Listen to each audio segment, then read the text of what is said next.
천사사관학교 106번째 강의를 시작하겠습니다.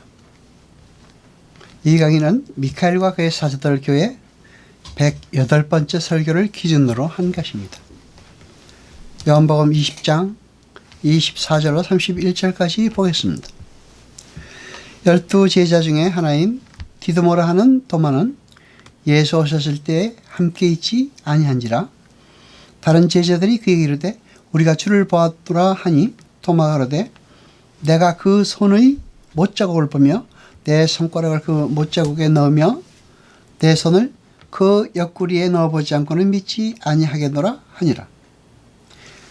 8일을 지나서 제자들이 다시 집안에 있을 때에 도마도 함께 있고 문들이 닫혔는데 예수께서 오사 가운데 서서 가라사대 너희에게 평강이 있을지어다 하시고 도마에게 이르시되 네 손가락을 이리 내밀어 내 손을 보고 네 손을 내밀어 내 옆구리에 넣어보라. 그리하고 믿음 없는 자가 되지 말고 믿는 자가 되라. 도마가 대답하여 가로되 나의 주시며 나의 하느님이시나이다. 예수께서 가라사대 너는 나를 본 거로 믿느냐? 보지 못하고 믿는 자는 복되도록 하시니라.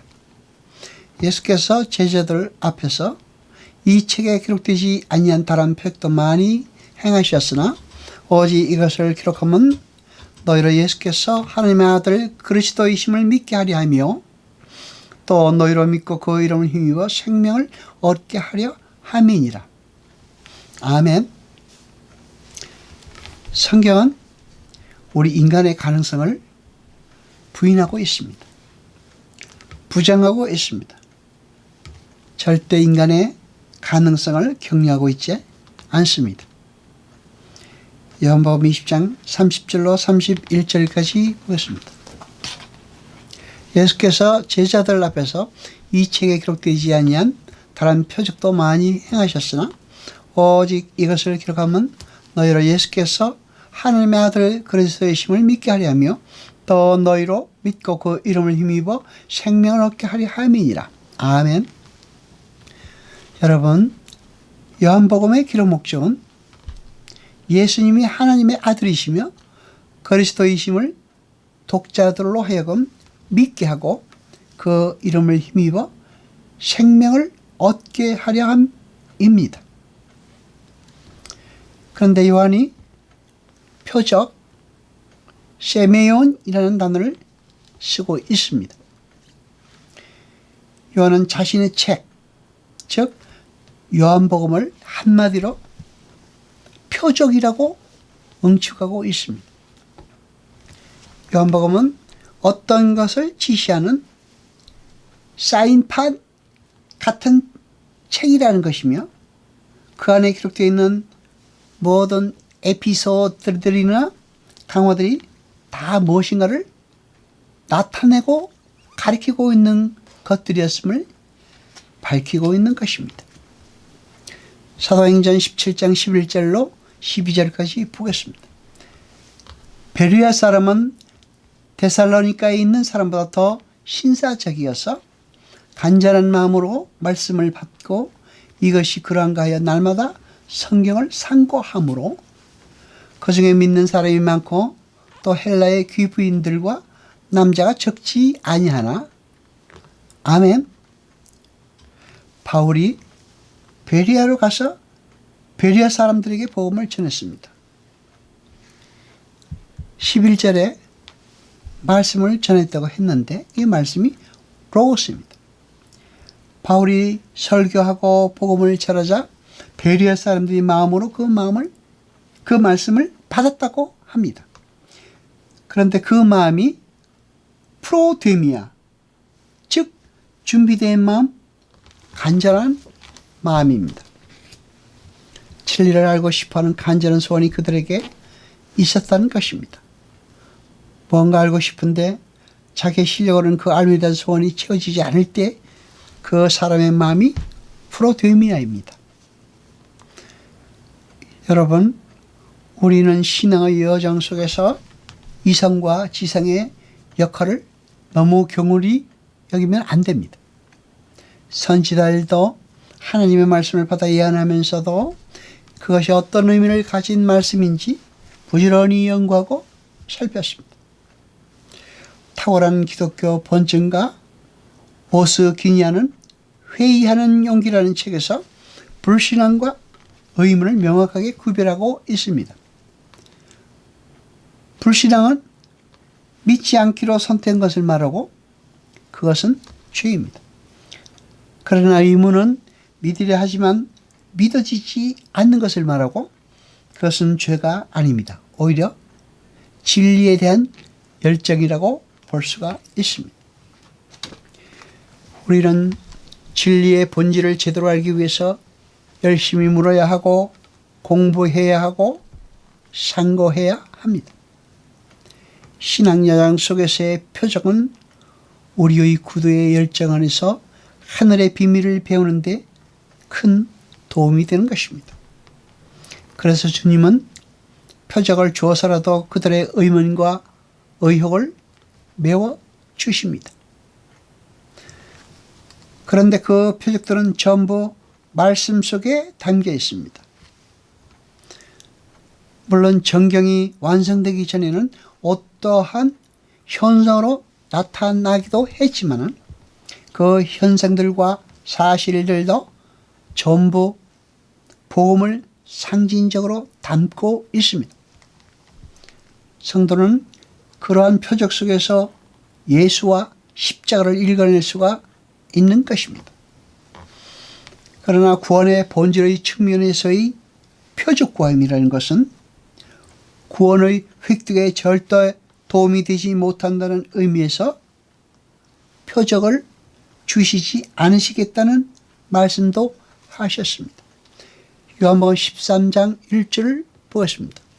6절 전에 예수께서 자기가 세상을 떠나 아버지께로 돌아가실 때가 이른 줄 아시고 세상에 있는 자기 사람들을 사랑하시되 끝까지 사랑하시니라. 아멘. 예수님의 구원은 예수님의 사랑으로 시작되어 예수님의 사랑으로 끝납니다. 한번 택해진 당신의 백성을 끝까지 함께 하시며 당신의 주 되심을 그의 심정에 각인시키시는 것입니다. 잘 보면 예수님은 세상에 있는 자기 사람들이라는 어구 속에서 세상과 자기 사람들을 확연하게 구분하고 계십니다. 그리고 끝까지라는 어구 속에서 예수님의 십자가 사역은 2000년 전에 한 번 서고만 것이 아니라 역사 전체를 아우르는 것임을 알 수 있고 구원에 대한 예수님 측에서의 주도권과 완결권 또한 그 속에서 발견할 수 있는 것입니다. 토마는 예수님에게 나의 주여 나의 하나님이시라는 고백을 합니다. 그 말은 믿음이라는 것은 내가 무엇을 보고 안 보고 해서 발생되고 격발되는 것이 아니라 주인 되신 예수님께서 주시는 것임을 고백하는 것입니다. 거기서 주인이라는 단어가 등장합니다. 믿음의 주인. 거기에서 아주 중요한 믿음의 원리가 하나 도출됩니다. 믿음은 우리 인간 측에서의 결핍의 부분을 찾아서 채우는 방식으로 완성되는 것이 아니라 믿음의 주인이신 예수님에 의해 거저 한 번에 단번에 주어진다는 사실입니다. 히브리서 12장 2절을 보았습니다. 믿음의 주요 또 온전케 하시는 이인 예수를 바라보자. 저는 그 앞에 있는 즐거움을 위하여 십자가를 참사 부끄러움을 개의치 아니하시더니 하나님 보좌 우편에 앉으셨느니라. 아멘. 보다시피 믿음의 통치자, 즉 믿음의 시작과 그 과정을 주관하시는 분은 예수님이십니다. 그리고 그 믿음을 온전케 하셔서 완성하시는 분도 예수님이십니다. 이것이 오늘 본문에 나오는 보지 않고 믿는 믿음의 실체인 것입니다. 도마는 지금 보고서 믿겠다고 부활의 주님을 기다렸습니다. 그런데 그의 봄의 행위에 앞서서 예수님과의 만남이 일어나자 그 믿음의 주인에 의해서 믿음이 들어와 버린 것입니다.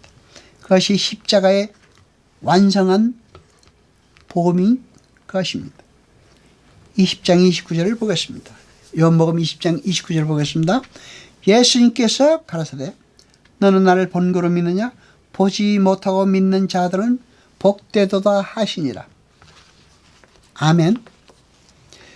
여기에서 주의할 것은 도마는 보고 믿은 자이고 우리는 보지 못하고 믿은 자라는 잘못된 구분입니다. 이 세상 그 누구도 자신의 오감의 인식을 근거로 해서 믿음을 받을 수는 없습니다.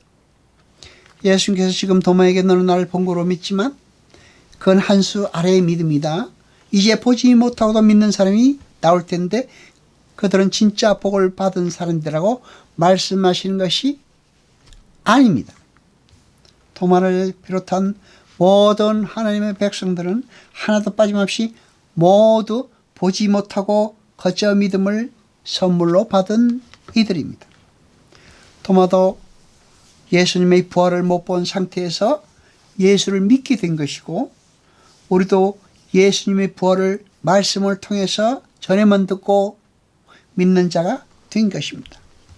예수님 지금 도마에게 내가 지금 나를 본거로 믿은 것이 아니라 내가 너를 만나러 오자 너는 내가 너의 주인이며 하나님인 것을 고백했다고 말씀하시는 것입니다. 그것은 본거로 믿어진 것이 아니라는 것은 네가 더 잘 알 것이다 라는 말씀입니다. 하나님의 복을 받은 자는 하나님의 백성들은 바로 그러한 모형으로 구원을 얻게 될 것이라고 말씀하시는 것입니다. 구원은 발전하는 것도 아니고 부흥하는 것도 아닙니다. 그 자체가 완성품이며 완료적입니다. 그러니까 성화의 개념 또한 우리가 발전되고 향상되는 것이 아니라 그 자체가 완성품이며 완료적입니다. 이미 종결된 것입니다. 여호와 아버지 하나님 거룩하시니여 세세토록 영광과 찬송 받으소서. 말씀을 들을 때 깨닫게 하시고 우리로 진리를 알게 하소서. 이 모든 것 감사드리며 우리 주 예수 그리스도의 이름으로 기도드리옵나이다. 아멘.